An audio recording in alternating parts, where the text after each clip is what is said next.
For today's video, we're going to look at an AI system claiming to boost intracranial hemorrhage detection. So the reason I'm doing a health AI one today, so this is an artificial intelligence, is because we've seen ChatGPT really take the world by storm. I think I've seen it all over my social media, all over the news, passing law school exams and MBA entrance tests and things like that. It's making a lot of really cool generative AI cases. A lot of funny stuff is coming out too, a lot of memes and things like that. But I think it's really been a leap forward in what kind of proof of what AI can do. It's much more interesting than kind of the simple chat bots and front door kind of helpers I've seen in health. And I just wanted to highlight a recent health case, health AI case that we can kind of compare to the stuff that we're seeing in ChatGPT. And you can see that you'll be able to see the difference, I'm sure, of what is going on in healthcare and how things have changed and haven't changed in the last 10 years versus kind of ChatGPT, which took a revolutionary step forward. So let's look at this article. It's from just a few months ago on a study that says AI system boosts intracranial hemorrhage detection. It talks about the system called craze, an analysis that included more than 500 scans and improved radiologist performance, all these things. So radiology is one of the longest standing use cases for health AI. It's probably the most widely accepted as being viable for health AI.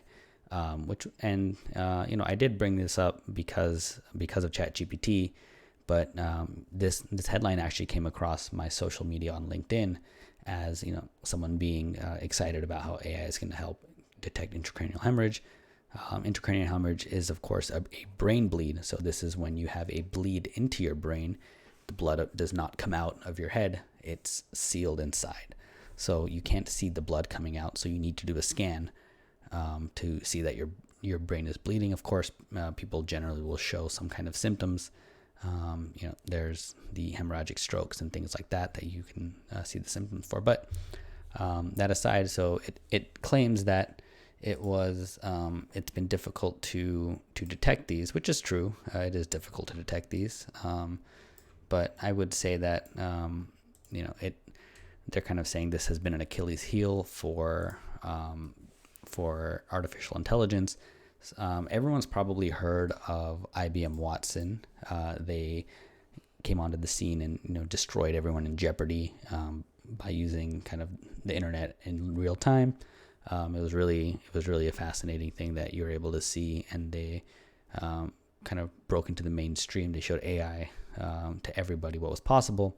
Of course, and then they did a lot of things in healthcare as well. They came into radiology just like this. They tried to X-rays, MRIs, CTs, everything, and they failed kind of spectacularly. But they did create a lot of data. They created a lot of artifacts, which were all sold off last year to a buyer. And we'll see what happens with that in the future. But IBM Watson for Health no longer exists, so we'll get rid of that. But when we look at this system, craze, they talk about their study and they talk about the results. So really what you want to do whenever you see this, you can read how much it improved. There's a percentage here. What you really want to do is you want to click on this link here, the detailed study. And this link that they link in here is actually broken. It doesn't go anywhere. It goes to curious.com. link that goes nowhere, but luckily I do have the article pulled up here. So we can say, this is the actual article. Deep learning system boosts radiologist detection of intracranial hemorrhage. And rather than reading through it, it is a very long article here. Luckily for you, I've already read it. And the interesting points kind of go as follows. It's really that they talk about in the main article, which I'll go back to real quick here. In the main article, you'll be able to see that they talk about over 500, more than 500 scans were used for this. And when they talk about who was looking at the scans and how it was done, I find it a little bit disingenuous. It looks like they're kind of rigging the experiment to succeed. So they looked over 500 scans, but the way that they did it was that they only had 3 radiologists look at these 500 scans. So it was 532 scans to be precise. And they said the radiologists had an average of 13 years of experience. So that sounds pretty good, right?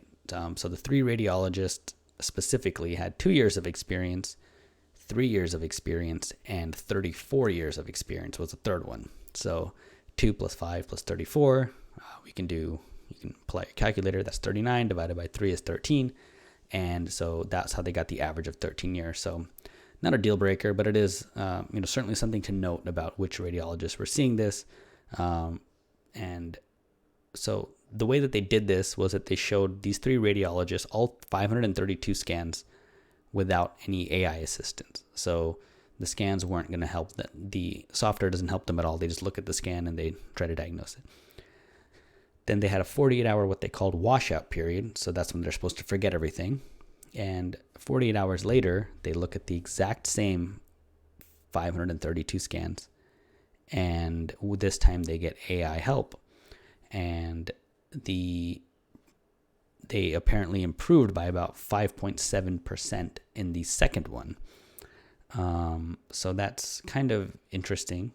But again, they had slightly better results because, of course, not all 532 of these had intracranial hemorrhage. And the ones that did, they had to just kind of remember, like, oh yeah, this one I remember, this one did or didn't, or whatever, right? So that is what they did. They just looked at the same scans and they had slightly better results, and all the credit was given to the AI.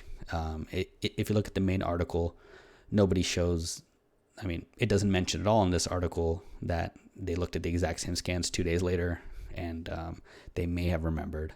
Of course, that is in the detailed study. They do mention that. And the third thing to note is that there's no patient history or clinical context for the scans.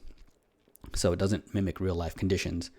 Radiologists, I hope radiologists, you're not doing this, but radiologists should not be looking at scans in a vacuum without any information about the patient, even like demographics, like is it an 80-year-old woman or a 15-year-old boy or whatever it is, or like what signs and symptoms prompted the scan, right? Is it someone in a car accident? Is it someone who just fainted? Someone with stroke symptoms? Like, what are we looking for? And you could kind of also know which parts of the brain produce certain things, so you can know the difference between, like a subarachnoid hemorrhage and a subdural hemorrhage, and have all these different things, right? So you could kind of know what you're looking at, what you're looking for. So those were not there, so it doesn't mimic real life conditions there either.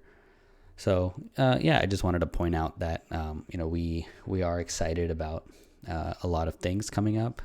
And health is still kind of plodding away the same way for the last decade. Maybe there'll be a breakthrough, but I think kind of what Watson was doing, getting a ton of data, training a system with machine learning, and then giving that machine new scans and saying, what does this do? What does this look like? Does this look good? Diagnose this. Seems to not be making like any major leaps, because again, like having to pay for articles like this is kind of old school marketing, old school way that you do things versus today's kind of viral and very authentic way that we see ChatGPT being promoted. Everyone who's using it, everyone who's making memes or content or whatever they're doing with it is being really honest and showing what they're doing. And it's not like OpenAI, the company that makes ChatGPT, is paying a bunch of influencers or paying a bunch of companies like CareICH appears to have done here to kind of write about ChatGPT. So just wanted to point out the difference and bring out one health AI case. I'll do more health AI headlines in the future. So if you like those, maybe we'll get some more of those. Otherwise, next time I'm asked to review something, debunk something, or something comes across that's interesting, I'll keep uploading it. I'm trying to upload a lot of videos just to improve, and we'll see how this goes. All right, thanks.